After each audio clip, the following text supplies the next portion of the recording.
Bonjour à tous, nous sommes le mercredi 23 novembre, voici les titres. Le Salon des entrepreneurs a ouvert ses portes ce mercredi à Nantes, un salon où l'on peut trouver de nombreux conseils pour créer, développer ou reprendre une entreprise. 13 collectivités territoriales y sont présentes. Objectif, attirer toujours plus d'entrepreneurs en Vendée. 1000 chercheurs dans les écoles, c'est le nom de l'opération lancée par l'AFM Téléthon jusqu'au 30 novembre. L'objectif est de faire découvrir aux lycéens et collégiens l'avancée des recherches sur les maladies rares. Des scientifiques vont donc à la rencontre des jeunes, de quoi susciter des vocations. Le do-it-yourself ou le faire soi-même, de plus en plus tendance. Un salon dédié à ce véritable phénomène est organisé le 3 décembre prochain pour la première fois en Vendée. Nous nous intéresserons dans ce journal à un atelier de fabrication de cosmétiques.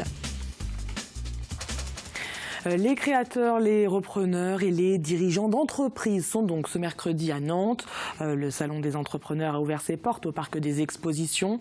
Un salon qui attire chaque année près de 10 000 visiteurs. Des visiteurs que Vendée Expansion espère attirer dans ses filets. L'objectif étant de convaincre les futurs chefs d'entreprise de venir s'installer en Vendée. Sur le salon, 13 collectivités territoriales vendéennes sont donc regroupées sur un même stand avec pour slogan « Mon entreprise en Vendée, plus facile qu'ailleurs ». Le reportage de Pierre Dalicieux. Exactement, moi je vais vous poser... Cette jeune chef d'entreprise est venue s'installer en Vendée pour des raisons personnelles certainement, mais aussi et surtout stratégiques. À commencer par l'accompagnement des collectivités notamment, qui en Vendée incitent à l'installation sur leur territoire. Les institutions, les institutionnels sont vraiment facilitateurs. Ils nous aident à porter les projets. Plus qu'ailleurs ? Oui, certainement plus qu'ailleurs, oui, parce que je dirais qu'ils s'effacent derrière le projet et derrière le porteur de projet pour lui permettre de vraiment avancer. Et ils essayent ensemble de trouver les bonnes solutions. Des salons comme celui-ci sont l'occasion justement pour l'ensemble des collectivités de se faire connaître ou de renforcer encore un peu plus leur attractivité pour certaines.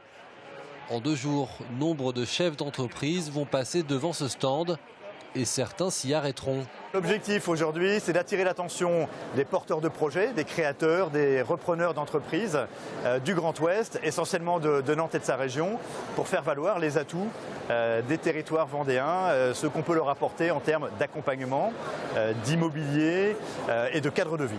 L'année dernière, 120 personnes ont été approchées sur ce salon, comme ce chef d'entreprise qui cherche à déménager ses locaux implantés à Cholet.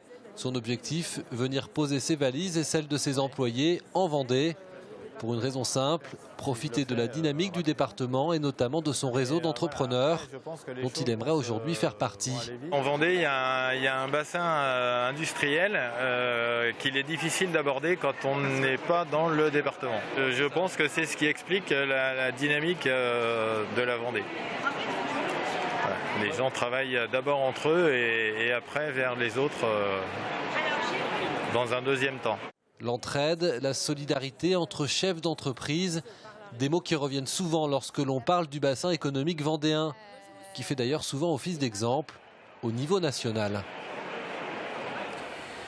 Et parmi les secteurs porteurs d'emplois en Vendée, il y a l'industrie. Vendée Expansion sera donc également présente au Salon Midest de Paris du 6 au 9 décembre prochain.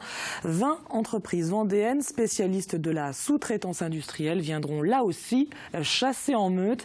Il s'agira de décrocher de nouveaux marchés au niveau national et international. C'est ce que nous explique Benoît Carré, président de l'Union des industries et métiers de la métallurgie de Vendée. C'est vraiment un salon qui est attractif. Tous ceux qui y ont été une fois, en général, reviennent parce qu'ils ont eu des vrais retours en termes de clients derrière. Si on ne veut pas rester cloîtré dans son département ou très localement, comme il peut se passer pour beaucoup d'entreprises, c'est un très bon moyen de communication. Image et interview signée Arnaud Barrier.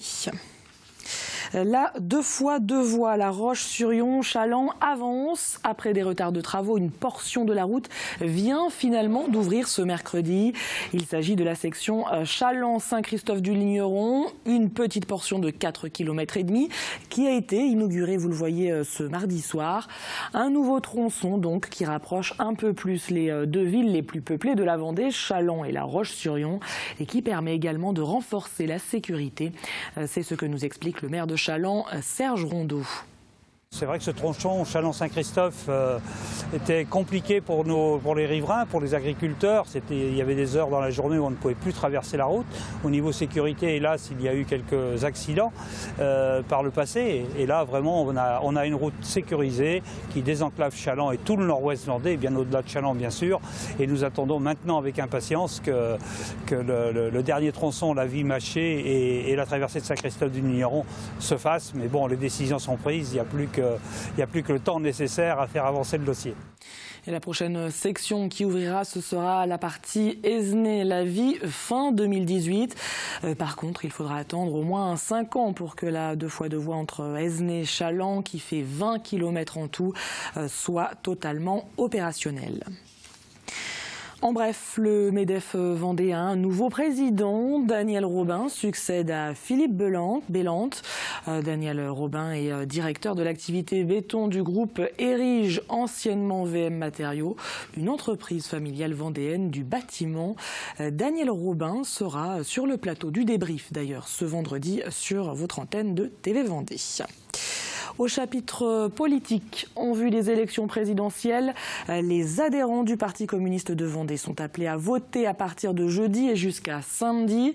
Ils doivent déterminer la stratégie du parti pour 2017. Ils doivent notamment choisir entre 2 options pour la présidentielle, soutenir Jean-Luc Mélenchon ou présenter une candidature issue des rangs du PCF. Un choix qui sera peut-être influencé par la position prise par le conseil départemental du PCF qui soutient Jean-Luc Mélenchon. En France, 3 millions de personnes seraient concernées par une maladie rare. Alors, pour faire avancer la recherche, l'Association française contre les myopathies organise depuis 30 ans maintenant le Téléthon, un marathon télévisuel pour récolter des dons. Mais avant cela, l'AFM organise jusqu'au 30 novembre l'opération 1000 chercheurs dans les écoles. 3500 collégiens et lycéens sont ainsi invités à découvrir les dernières avancées de la recherche médicale grâce à des scientifiques. Nous avons suivi l'une de ces rencontres aux Herbiers. Le reportage d'Apolline Laurent. Ce matin, c'est cours de génétique pour ces élèves de première S. Mais pas avec leur professeur de sciences habituel, mais avec un chercheur de l'un des 4 laboratoires de l'AFM Téléthon. Au programme de cette rencontre, la découverte des thérapies comme la thérapie génique ou cellulaire, mais aussi des échanges sur le parcours d'un jeune chercheur. On travaille au quotidien. Donc c'est principalement du travail de paillasse, où on travaille du coup avec les cellules, on les change, on leur met des molécules, on regarde les résultats, on teste des expériences. Moi j'aime bien essayer d'échanger et de donner envie aux gens. Donc là c'est pareil, en fait la recherche c'est quelque chose qui est vraiment, on va dire pas replié sur nous-mêmes, mais on est dans un domaine quand même assez spécial.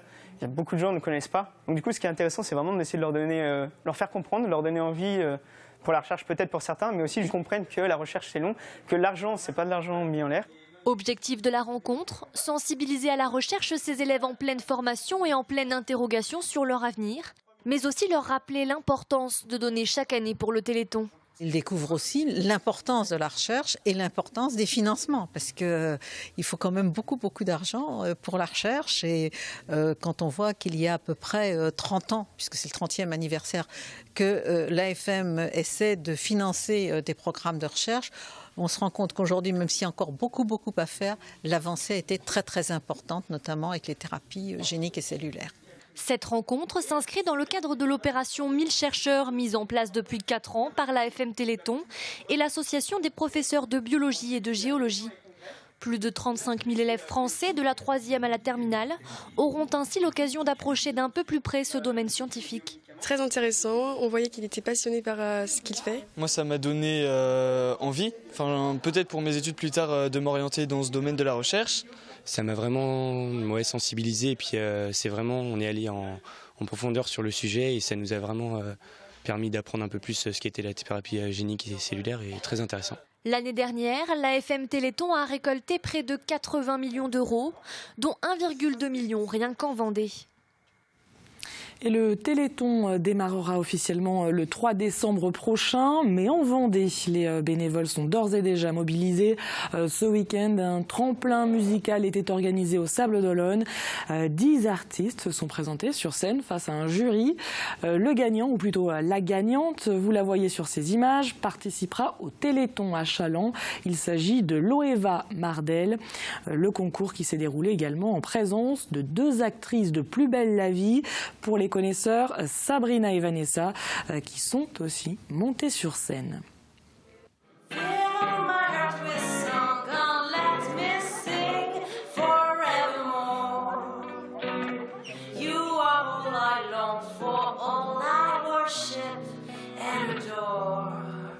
Et la ville vendéenne ambassadrice donc cette année, c'est à Challans. Un plateau télé sera installé à la salle Michel Vrignot pour 35 heures de direct retransmis sur Internet. Des chercheurs et des familles de malades y participent. Ce sera aussi l'occasion de rendre compte des actions menées sur tout le département. Et elles sont nombreuses. Près de 170 manifestations sont prévues cette année. Toutes les animations sont ouvertes au public. Il y a des 24 heures d'athlétisme, des 24 heures de marche nordique, il y a évidemment des randonnées, il y a aussi des démonstrations, par exemple des pompiers, il y a plein de choses qui sont organisées. Il y a également un circuit de karting qui est également en place avec donc des partenaires, de nombreuses associations qui se sont mobilisées pour offrir à tout public, effectivement, toute génération, eh bien, une possibilité de se mobiliser pour le Téléthon et au travers de cela, eh bien, d'apporter une contribution et un don. On vous en parlait dans notre précédente édition. Vincent Rioux abandonne le Vendée Globe. Le skipper PRB a heurté dimanche un ovni. Sa quille a été endommagée. Une très grande déception donc pour le seul ancien vainqueur du Vendée Globe de la flotte. Vincent Rioux visait la victoire. Il était 4e au classement quand il a heurté un ovni. Ses concurrents se sont dit très peinés pour lui, mais également son sponsor. Écoutez. C'est forcément une tristesse, c'est une grosse déception. L'important reste toujours l'homme. Vincent est à bord de son bateau à l'endroit. On espère que le temps qu'il rallie l'Afrique du Sud, Cape Town, où ses salariés vont venir l'aider pour réparer le bateau, il ne va pas chavirer, parce que le risque existe toujours, et encore pour 3 ou 4 jours. Voilà. Et puis c'est la règle du jeu. Ce qui est quand même dommage, c'est qu'il se battait avec des foilers, et lui c'était un non-foiler. Et on est vraiment triste pour lui, pour les gens qui le suivent et le soutiennent. On a énormément de messages de soutien, de particuliers, de salariés, de clients. Et puis autre skipper à avoir heurté un ovni ce mercredi matin, Sébastien Josse. Un incident qui a occasionné des dégâts sur l'un de ses safrans. Conséquence, le skipper d'Edmond Rothschild a été immobilisé durant 4 heures et a concédé sa place de 2e à Armel Lecléache. Alex Thompson, lui, malgré une avarie de foil, est toujours en tête de la course. Bricolage, cuisine, couture, c'est l'ère du do-it-yourself, traduisé par le faire soi-même. 61% des Français s'y adonnent fréquemment, par fierté, par plaisir ou par souci d'économie. Aujourd'hui, le marché du fait main représente plus d'1 milliard d'euros en France. En Vendée, une jeune femme a décidé de se lancer il y a 1 an dans cette aventure. Géraldine Thion propose des ateliers de création de cosmétiques, des ateliers qui sont aussi l'occasion pour les stagiaires de passer un bon moment. Cyril Guillet s'est glissé parmi les participantes d'un atelier soins du visage. Installez-vous. Aujourd'hui, elles sont 4 à assister à l'atelier proposé par Géraldine Thion. Sophie, Roselyne, Anne et Christelle ont les mêmes interrogations concernant les produits de beauté qu'elles utilisent au quotidien sur leur peau. On entend souvent parler de parabènes et de toutes sortes de produits. De plus en plus, on entend dire que c'est très mauvais pour la peau. Et on ne connaît pas, en fait. On achète des produits tout faits. Donc là, c'est au moins l'occasion de sélectionner des ingrédients naturels. Géraldine Thion a lancé cet atelier il y a 1 an. Une manière pour elle de partager ses convictions avec le plus grand nombre. Car voilà déjà quelques années qu'elle fabrique ses produits cosmétiques et ses savons pour elle et toute sa famille. Je voulais vraiment faire connaître aux Vendéens une autre manière d'approcher la cosmétique. Donc moi, je travaille qu'avec des produits naturels et bio. Je suis les chartes de la cosmétique bio et j'essaye au maximum d'expliquer aux gens quels sont les atouts de ces produits. Regardez le chantier.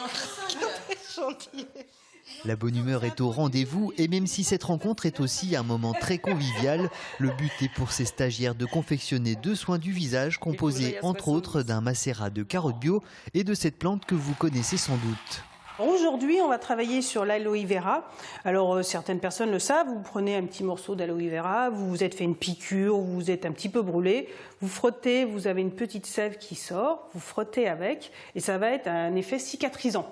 Cette crème se compose d'huile, d'hydrolat et d'huile essentielle pour l'odeur, mais pas que. Ça va être antiseptique, ça va être astringent. Je vais quand même utiliser, j'ai privilégié les propriétés intéressantes pour la peau. Chacune compose son parfum en mélangeant les différentes huiles essentielles mises à disposition. Une opération pas si simple qu'il n'y paraît. Je suis un peu perdue dans les odeurs. Ouais, je pense que je vais prendre citron, ça c'est sûr. Donc je vais faire un produit avec 2 et puis l'autre produit, la crème avec une seule huile essentielle. Parce que le mélange, ça me plaît pas trop. Après 2h30 de bonne humeur, les crèmes sont prêtes à l'emploi. Chacune de ces participantes repartira avec ses 2 soins du visage, ainsi qu'une notice qui leur permettra de reproduire à l'identique ces crèmes une fois de retour dans leur foyer. Et à noter que la Vendée accueillera son tout premier salon du Do It Yourself. Ce sera du 2 au 4 décembre prochain au parc des expositions des Oudéries à La Roche-sur-Yon.